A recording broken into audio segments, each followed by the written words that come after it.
Good morning to all of you. Welcome to GK facts. Current में जानेंगे इस video के अंदर, यानी आज की डेट है 7 अगस्त और 7 अगस्त के जो इंपॉर्टेंट करंट अफेयर के क्वेश्चन है हम वीडियो में डिस्कस करने वाले हैं। साथ में हर क्वेश्चन के इंपॉर्टेंट पॉइंट्स को भी मैं आपके साथ डिस्कस करूंगा, तो आपको वीडियो को एंड तक जरूर देखना है, क्योंकि वीडियो के एंड में ही मैं आपसे क्वेश्चन पूछता हूँ जिसका आंसर आपको कमेंट बॉक्स में कमेंट करके बताना होता है। वहीं इस वीडियो की जो पीडीएफ फाइल का लिंक है डिस्क्रिप्शन बॉक्स में, तो डाउनलोड जरूर कर लीजिएगा। यदि आपको कहीं से कोई क्वेश्चन ना समझ आए या किसी क्वेश्चन में कोई डाउट लगे या आपको लगे किसी क्वेश्चन के बारे में मैंने आपको कुछ नहीं बताया, तो वो सभी का जो आंसर है, मतलब डाउट है आपका, वो आप हमें कमेंट्स बॉक्स में मुझे कमेंट्स करके बता सकते हैं। और यदि आप फेसबुक इंस्टाग्राम पर भी हमें जो है कमेंट्स कर सकते हैं, और दोनों का लिंक डिस्क्रिप्शन बॉक्स में है, तो वहां से आप हमें शेयर जरूर कर लीजिएगा, फॉलो कर लीजिएगा। क्लियर? तो चलिए स्टार्ट करते हैं आज की करंट अफेयर और जानते हैं सबसे पहला क्वेश्चन। फर्स्ट क्वेश्चन है आज का कि राष्ट्रमंडल खेल 2022 के महिला 57 किलोग्राम फाइनल में जो है हाल ही में किस भारतीय युवा पहलवान ने रजत पदक जीता है? तो ये किसके द्वारा जीता गया है? देखिए, ये जो अभी जीता गया है ये अंशु मलिक जो है उनके द्वारा जीता गया है, यानी कि इसका बी ऑप्शन बिल्कुल राइट आंसर है। ठीक है, बी बिल्कुल राइट आंसर है, याद रखिएगा। अंशु मलिक ने ही जो है 57 किलोग्राम के जो फाइनल में, मतलब 57 किलोग्राम वजन वाले में उठाने में, इन्होंने फाइनल के अंदर जो है अभी ये पहलवानी के अंदर इन्होंने रजत पदक जीता है। ठीक है, दोनों पॉइंट्स याद रखिएगा। पहला, अंशु मलिक नाम याद रखिएगा, और दूसरा कौन सा पदक जीता वो याद रखिएगा। तीसरा ये याद रखिएगा कि कितने किलोग्राम में जीता, 57 किलोग्राम। ठीक है, तो ये क्वेश्चन इसी तरीके से पूछे जाते हैं। और अभी आपको पता है, अगर भारत की बात करें तो राष्ट्रमंडल खेलों में काफी अच्छा प्रदर्शन रहा है अब तक। ठीक है ना? और गोल्ड मेडल काफी भारत अभी तक जीत चुका है। ठीक है, तो इसका बी ऑप्शन बिल्कुल राइट आंसर है, याद रखिएगा। ये आप इमेज में इन्हें देख ही सकते हैं, ये है अंशु मलिक जी, है ना, और इन्हीं के द्वारा जीता गया है। नेक्स्ट क्वेश्चन की बात करते हैं। नेक्स्ट क्वेश्चन है, हाल ही में किस पूर्व भारतीय क्रिकेटर खिलाड़ी को डॉक्टर की मानद उपाधि से सम्मानित किया गया है? तो ये किसको बनाया गया है? तो ये बनाया गया है सुरेश रैना को, यानी कि ए ऑप्शन जो है वो बिल्कुल राइट आंसर है। ठीक है, सुरेश रैना जो कि पूर्व भारतीय क्रिकेटर हैं, ठीक है, अब तो संन्यास ले चुके हैं, तो पूर्व भारतीय क्रिकेटर हैं सुरेश रैना, और इन्हीं को जो है अभी मानद उपाधि दी गई है, मतलब डॉक्टर की मानद उपाधि इन्हें दी गई है, ये आपको याद रखना है। क्लियर है? इंपॉर्टेंट क्वेश्चन है। देखिए, तमिलनाडु के जो चेन्नई में स्थित है ना, Vels institute of science and technology and advanced studies ने इन्हें हाल ही में जो है 12वें दीक्षांत समारोह में, जो भी 12वां दीक्षांत समारोह हुआ था यहाँ पर, उसमें इन्हें जो है डॉक्टर की मानद उपाधि से नवाजा गया है, यानी कि डॉक्टर भी हैं सुरेश रैना। तो ए ऑप्शन जो है वो इसका बिल्कुल राइट आंसर है, याद रखिएगा। नेक्स्ट क्वेश्चन की बात करते हैं। राष्ट्रमंडल खेल 2022 में निम्नलिखित में से किस भारतीय जो है फ्री स्टाइल पहलवान ने कनाडा की एना गोडनेज को हराकर स्वर्ण पदक जीता है? देखिए, भारत ने स्वर्ण पदक की इस समय जो है बोल एक जो है लगातार जीतता जा रहा है भारत इसमें। तो राष्ट्रमंडल खेलों के अंदर अगर बात करेंगे तो ये जो जीता है ये किसने जीता है? साक्षी मलिक। ठीक है, याद रखिएगा, बी बिल्कुल राइट आंसर है। साक्षी मलिक के द्वारा ही जो है अभी हाल ही में ये भारतीय फिशलाइन पहलवान है। ठीक है, और कनाडा की जो इन्होंने एनी गोडनेज को हराकर ये स्वर्ण पदक अपने नाम कराया राष्ट्रमंडल खेल में। तो इसका बी ऑप्शन बिल्कुल राइट आंसर है। इमेज में आप साक्षी मलिक को देख सकते हैं, ये है साक्षी मलिक जिन्होंने ये कारनामा किया है। नेक्स्ट क्वेश्चन की बात करेंगे, किस देश ने हाल ही में चंद्रमा के लिए अपना पहला अंतरिक्ष यान लॉन्च किया है? तो पहला अंतरिक्ष यान ये किसके द्वारा लॉन्च करा गया है? ये जो अभी करा है दक्षिण कोरिया ने करा है। किसने करा है? दक्षिण कोरिया ने जो है अपना पहला अंतरिक्ष यान जो है हाँ, अपना पहला अंतरिक्ष यान चंद्रमा के लिए जो है लॉन्च करा है। ये इनका अपना पहला अंतरिक्ष यान है, तो इसका डी ऑप्शन जो है ना वो बिल्कुल राइट आंसर है, याद रखिएगा। और इसे जो है स्पेस एक्स के फ्लंकन 9 से लॉन्च वाहन पर लॉन्च किया गया है। ठीक है, स्पेस एक्स जो है उसके फ्लंकन 9 लॉन्च वाहन पर लॉन्च किया गया है, याद रखिएगा, डी बिल्कुल राइट आंसर है। नेक्स्ट क्वेश्चन की बात करेंगे। हाल ही में किस देश ने मंकी पॉक्स बीमारी को सार्वजनिक स्वास्थ्य आपातकाल घोषित किया है? तो ये अमेरिका के द्वारा घोषित करा गया है। इसका जो है बी बिल्कुल राइट आंसर है। ठीक है, याद रखिएगा। देखिए, ब्रिटेन से ये बीमारी शुरू हुई है मंकी पॉक्स की, धीरे धीरे ये बीमारी जो है देशों में फैल रही है। भारत में भी कई राज्यों में इसकी जो है पुष्टि हो चुकी है, जैसे केरला में सबसे पहले पुष्टि करी गई है। ठीक है, और अब जो है अमेरिका ने ये कह दिया है कि उनके वहां पर तो सार्वजनिक स्वास्थ्य आपातकाल घोषित हो गया है इस बीमारी को लेकर। ठीक है ना, क्योंकि हर देश अभी डरा हुआ है, कोई भी बीमारी हो चाहे, क्योंकि कोविड ने काफी देशों को खत्म करके रख दिया है, काफी देशों की अर्थव्यवस्था खत्म हो गई, देश खत्म हो गए, है ना। तो अमेरिका ने पहले से ही घोषणा कर दी है कि सार्वजनिक स्वास्थ्य आपातकाल रहेगा। ठीक है, तो इसका बी बिल्कुल राइट आंसर है। इस तरह की कुछ बीमारी होती है, हाथों में और पैरों में दाने टाइप के हो जाते हैं। नेक्स्ट क्वेश्चन की बात करेंगे, हरियाणा सरकार द्वारा शुरू की गई चिराग योजना निम्नलिखित में से किससे संबंधित रखती है? तो ये किससे है? तो ये जो है सरकारी स्कूल की जो आर्थिक रूप से कमजोर वर्ग के छात्रों को मुफ्त शिक्षा प्रदान कराना, इससे संबंध रखती है चिराग योजना। ठीक है, याद रखिएगा कि जो हरियाणा सरकार की चिराग योजना है, ये सरकारी स्कूलों के आर्थिक रूप से कमजोर वर्ग के छात्रों को मुफ्त शिक्षा प्रदान कराने में योगदान देती है, इसीलिए ये रखी गई है। ठीक है ना, मुफ्त शिक्षा प्रदान कराना। तो इसका ए ऑप्शन बिल्कुल राइट आंसर है। क्लियर हो गया? चलिए नेक्स्ट क्वेश्चन की बात करते हैं। तो नेक्स्ट क्वेश्चन है हमारा, भारत के शीर्ष पहलवान है बजरंग पुनिया ने जो है राष्ट्रमंडल खेल 2022 में अभी 5 अगस्त को लेकलन मैकनील को हराकर स्वर्ण पदक हासिल करा है। तो ये बताना है कि ये जो लेकलन मैकनील है ये किस देश के पहलवान है? तो ये जो है कनाडा के हैं। कहाँ के हैं? कनाडा के। इसका बी बिल्कुल राइट आंसर है। ठीक है, याद रखिएगा कि हमारे देश के हैं बजरंग पुनिया जी। ठीक है, काफी फेमस है और इन्होंने जो है अभी पहलवानी में बात करेंगे स्वर्ण पदक जीता और इन्होंने लेकलन को जो है हराया था। ठीक है, जो कि कनाडा के थे। बी इसका जो है वो बिल्कुल राइट आंसर है, याद रखिएगा। नेक्स्ट क्वेश्चन की बात करते हैं। तो नेक्स्ट क्वेश्चन है, हाल ही में किस राज्य की खगोलीय वेधशाला को यूनेस्को की महत्वपूर्ण संकटग्रस्त विरासत वेधशालाओं की सूची में शामिल किया गया है? तो ये कहाँ की है? ठीक है, तो इसका जो राइट आंसर है, मतलब ये जो वेधशाला है ये कहाँ की पूछा जा रहा है कि ये वेधशाला कहाँ की है? तो याद रखिएगा कि ये जो वेधशाला है वो कहाँ की है? पश्चिम बंगाल की है। ठीक है, कहाँ की है? पश्चिम बंगाल की है, ये आपको याद रखना है। ठीक है, इंपॉर्टेंट क्वेश्चन है काफी। तो पश्चिम बंगाल की ये वेधशाला है, ठीक है, जिसको अभी क्या करा गया है? संकटग्रस्त विश्वविद्यालय की इस सूची में इसको रखा गया है, ये आपको याद रखना है। ठीक है ना, तो इसका जो राइट आंसर होगा वो बी बिल्कुल राइट आंसर है, ये आपको याद रखना है। क्लियर? चलिए नेक्स्ट क्वेश्चन की बात करते हैं।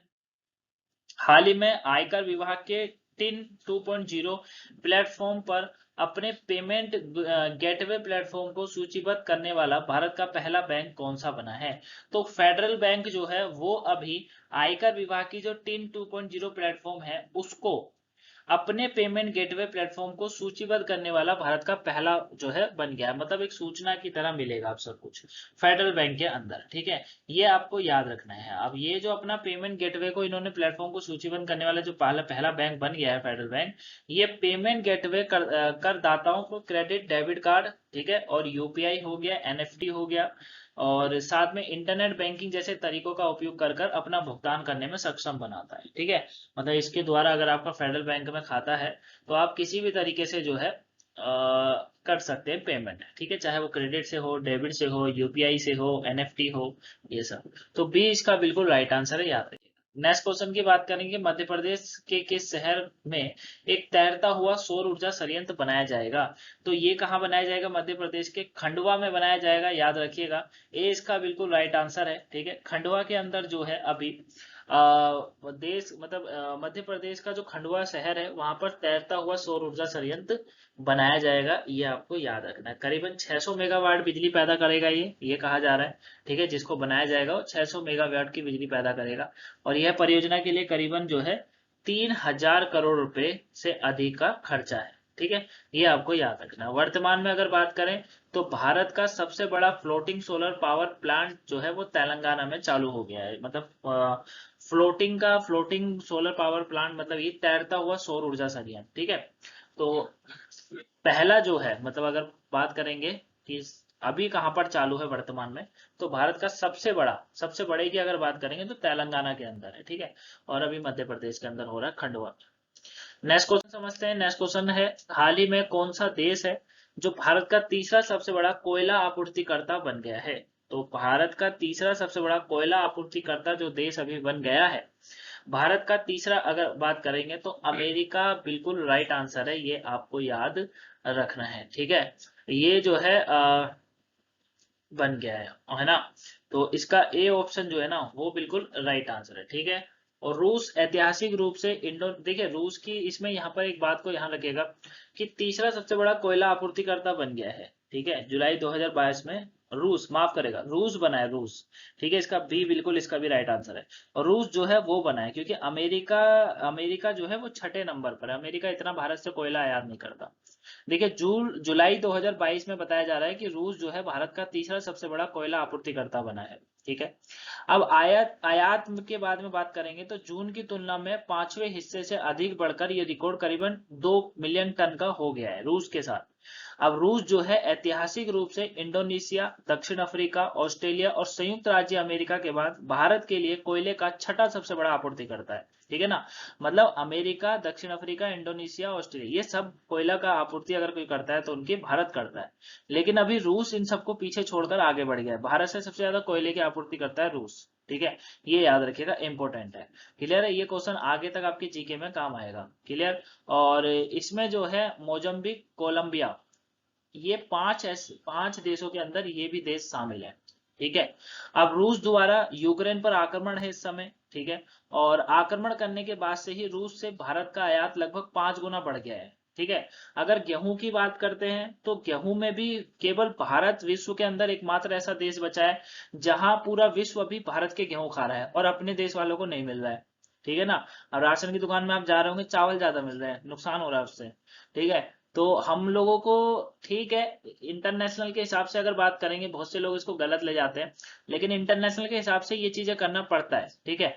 हमारे पास मैक्सिमम इतना अनाज रहता है कि अगर हम 1.5 से लेकर 2 साल तक विश्व को बैठाकर खिला सकते हैं। हमारे देश में इतना अनाज जो है पैदा होता है। ठीक है।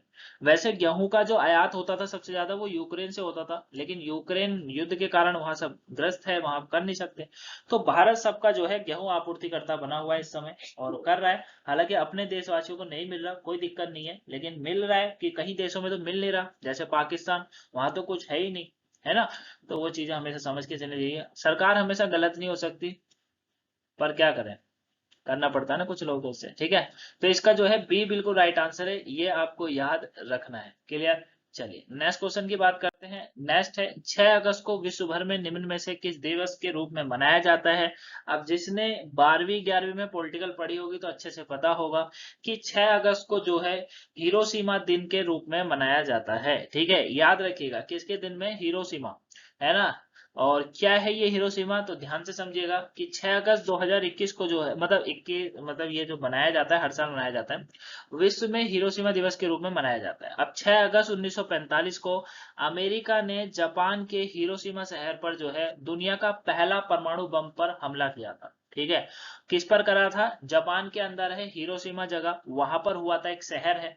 ठीक है। और उसके बाद से देश काफी बर्बाद हो गया था। लेकिन अगर आज की डेट में बात करेंगे तो जापान एकमात्र ऐसी है, मतलब हालांकि आज भी अमेरिका ही इसका रक्षक है। ठीक है। जापान के पास, आपको अगर पता हो तो जापान के पास कोई सेना नहीं है। ठीक है। जापान के पास कोई सेना नहीं है। जापान की रक्षा का जो भार उठाता है, मतलब अगर जापान की रक्षा कोई करता है तो अमेरिका की जिम्मेदारी है कि अगर कभी जापान पर कब्जा होता है या जापान पर कोई देश लड़ाई करने को आता है, जैसे चाइना हमेशा ताक पे रहता है, तो अमेरिका हमेशा खड़ा रहेगा, क्योंकि अमेरिका ने इससे वादा कर रखा है इसी घटना के कारण। ठीक है। तो याद रखिएगा। तो परमाणु बम का हमला हुआ था यहाँ पर अमेरिका के द्वारा 1945 में। ठीक है। इसके बाद जो है 3 दिन बाद जापान को ही नागासाकी शहर पर दूसरा परमाणु हमला भी करा गया था, ठीक इसके 3 दिन के बाद, यानी कि 9 अगस्त को। ठीक है। तो ये आपको याद रखना है। तो इसी को, हिरोशिमा पर जो पहला परमाणु हमला हुआ था जापान पर, उसके दिवस में मनाया जाता है। आज भी वहां पर जो जगह आज भी वैसी है, क्योंकि एक परमाणु हमला होना किसी भी देश पर बहुत गलत होता है। लेकिन जापान जैसा देश था जो आज काफी डेवलप है। क्लियर, काफी डेवलप हो चुका है अब तो इसका जो है डी ऑप्शन बिल्कुल राइट आंसर है। क्लियर है। चलिए नेक्स्ट क्वेश्चन, कल के क्वेश्चन का आंसर जानते हैं। हाल ही में प्रधानमंत्री कार्यालय में निदेशक के रूप में किसे नियुक्त करा गया है, तो ये जो है श्वेता सिंह को करा गया था। ये मैंने आपको समझाया था कि श्वेता सिंह जो कि 2008 बैच की आईएफएस अधिकारी हैं, यानी कि इंडियन फॉरेस्ट सर्विस के अधिकारी हैं, इनको प्रधानमंत्री कार्यालय का निर्देशक नियुक्त करा गया है। ठीक है, याद रहेगा। चलिए, तो बी बिल्कुल राइट आंसर था, ऑलमोस्ट सभी के आंसर बिल्कुल राइट थे। आज का क्वेश्चन आप लोगों के लिए है, हर घर तिरंगा अभियान में 13 से लेकर 15 अगस्त के बीच सरकार ने कितने करोड़ घरों को तिरंगा फहराने का लक्ष्य रखा है? कितनों का रखा है? आंसर कमेंट बॉक्स में कमेंट करके जरूर बताइएगा। तो ये थी गाइस आज की इंपॉर्टेंस करने की क्लास। आई होप वीडियो पसंद आई होगी। पसंद आई हो तो वीडियो को लाइक कर दीजिएगा, डिसलाइक करिएगा वो आपकी मर्जी है, पर शेयर और सब्सक्राइब करना मत भूलिएगा, ये जरूर कर दीजिएगा। ठीक है, तो चलिए मिलेंगे नेक्स्ट वीडियो। अगर सुबह की वोकेबलरी नहीं देखी हो तो देख लीजिएगा, पेपर के पॉइंट ऑफ व्यू से इंपॉर्टेंट है। मिलेंगे नेक्स्ट वीडियो में, तब तक के लिए thank you for watching guys. और 7 बजे आपको जो है वोकेबलरी का जो रिवीजन क्लास आपको मिलती है वो मिलेगी, तो उसके लिए तैयार रहिएगा। मिलेंगे 2 बजे वाली वीडियो में, तब तक के लिए thank you for watching guys. Have a nice day, thanks for watching.